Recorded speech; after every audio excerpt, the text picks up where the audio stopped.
இயேசு உங்களை நேசிக்கிறார். பிரியமானவர்களே, இந்த நாளில் ஆண்டவர் நம்மளோடு பேசும்படியாய் வேதத்திலிருந்து 2 வசனங்களை கூட வாசித்து நாம் வாழ்க்கையில அப்பியாசப்படுத்தக்கூடிய அறிந்து கொள்ளக்கூடிய காரியத்தை ஆண்டவர் நம்மளோடு இடைபடுவாராக.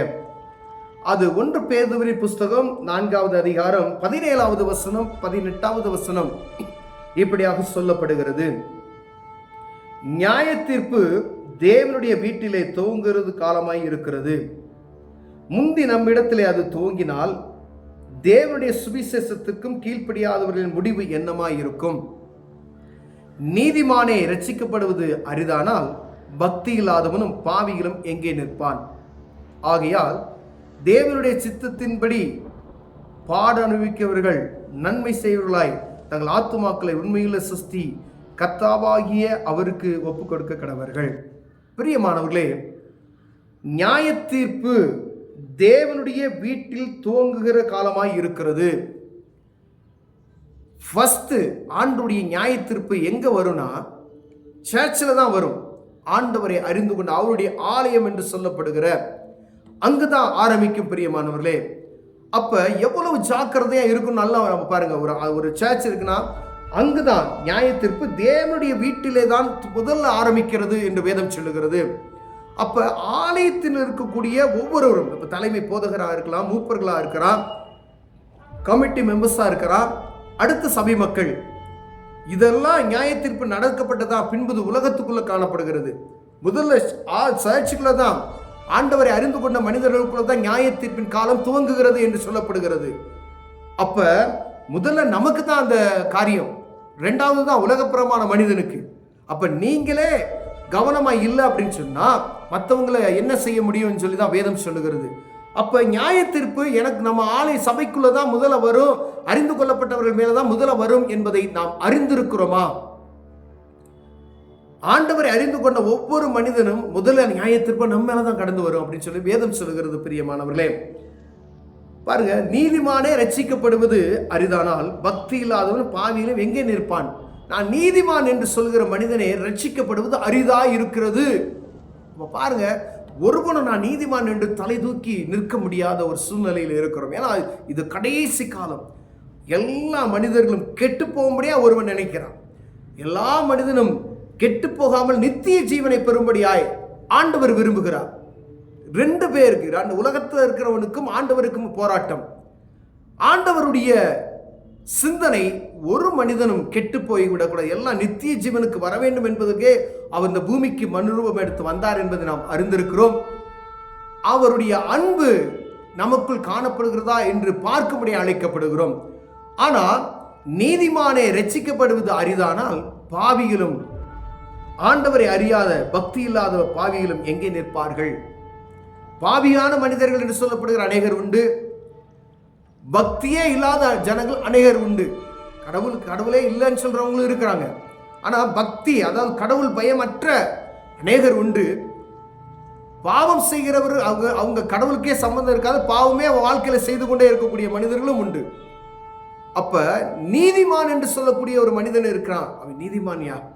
அவன் எந்த பாவமும் செய்ய மாட்டான், ஆனா அவன் நல்ல மனிதன் என்று நீதிமான் அப்படி சொல்லுகிற மனிதனே ரட்சிப்பின் அனுபவத்தை பெறுவது அரிதானால், நீதிமானா இருக்கக்கூடிய மனுஷனே ரட்சிப்பின் அனுபவத்தை பெற்றுக்கொள்ள முடியாது என்பதால் அப்ப நம்மலாம் எங்க அப்படின்னு சொல்லப்படுகிறது.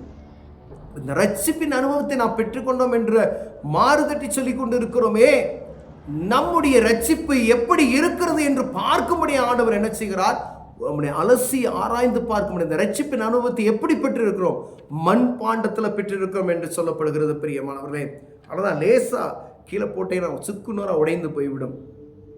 அவ்வளோதான். ஒரு சின்ன ஒரு காரியத்தை, ஒரு சின்ன ஒரு வார்த்தையை யாராவது உங்கள்கிட்ட இருதயத்தில் போட்டானா உங்கள் ஆவிக்குரிய வாழ்க்கை பஸ்பமாயிரும். அவ்வளோதான், ஆவிக்குரிய வாழ்க்கையை சீரழித்து விடுவான். பிரியமானவர்களே, உங்கள் ஆவிக்குரிய வாழ்க்கையை சின்னாபின்னமாக்கி விடுவார். ஒரே ஒரு வார்த்தை சத்ருவானவன் விதைத்து விட்டு போய் விடுவான். உங்களுடைய ஆவிக்குரிய வாழ்க்கை முற்றிலும் அழிக்கப்பட்டு போகிறது. அதனால கவனமாக இருக்க வேண்டும்.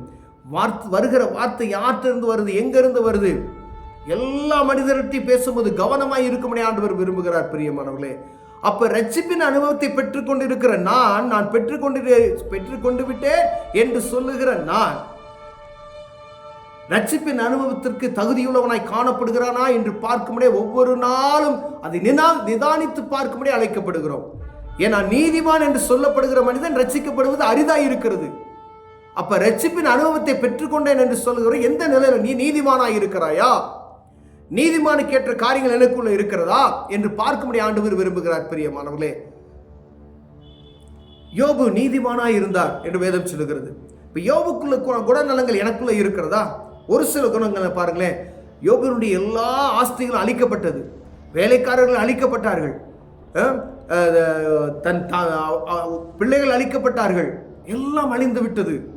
ஆனா அவன் மனைவி சொல்றா, நீ ஆண்டவரை தூசித்து செத்துப்போ அப்படின்னு சொல்றா. சிரிச்சுக்கிட்டு அவர் சொல்லுகிற வசனத்தை நான் பார்க்க முடிகிறது. பைத்தியக்காரி, ஆண்டவர் ஆண்டவரிடமிருந்து நன்மையை பெற்றுக்கொண்ட நாம் இந்த கஷ்டத்தை பெறாமல் இருக்கலாமா? நன்மையை மட்டுமே பெற்றுக்கொள்ள முடியுமா அப்படின்னு சொல்றார். ஆண்டவர் கஷ்டத்தை கொடுக்கிறவர் அல்ல, சோதனைக்காரன் அவர்கிட்ட பெர்மிஷன் வாங்கிவிட்டு அவரை சோதிக்கிறதை நாம் பார்க்க முடிகிறது வேதத்துல. அப்படியானால் அவர் தான் நீதிமான் என்று சொல்லப்படுகிறது. யோபுக்குள்ள காணப்படுகிற மனநிலைமை நமக்குள்ள காணப்படுகிறதா? நீதிமான் என்று பெயரழைக்கப்பட்ட ஒவ்வொரு வேதத்தினுடைய பாத்திரங்களின்படி நம்முடைய காரியங்கள் இருக்கிறதா? ஏதாவது ஒரு காரியத்தை நான் நீதிமானா இருக்கிறேன் அப்படின்னு நம்ம சொல்ல முடியுமா? அப்படின்னா நீதிமானே ரட்சிக்கப்படுவது அப்படின்னு சொல்லப்படுகிறது.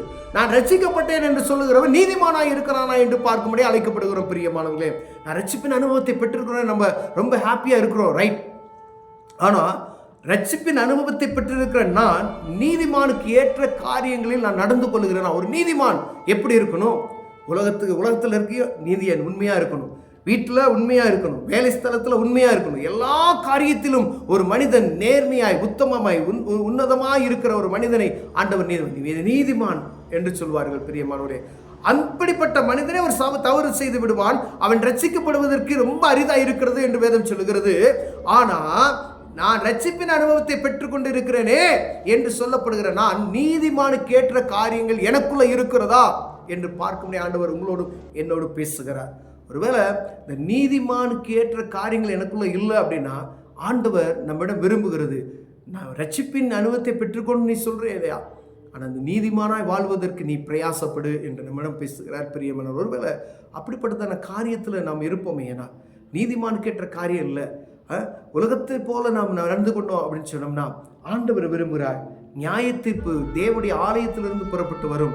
நான் சர்ச்சில் இருக்கேன், நான் ஆலயத்துக்கு ஒழுங்கா போறேன், ஆலயத்துக்கு நான் காணிக்கை ஒழுங்கா கொடுத்துறேன், அதெல்லாம் பெரியது கிடையாது.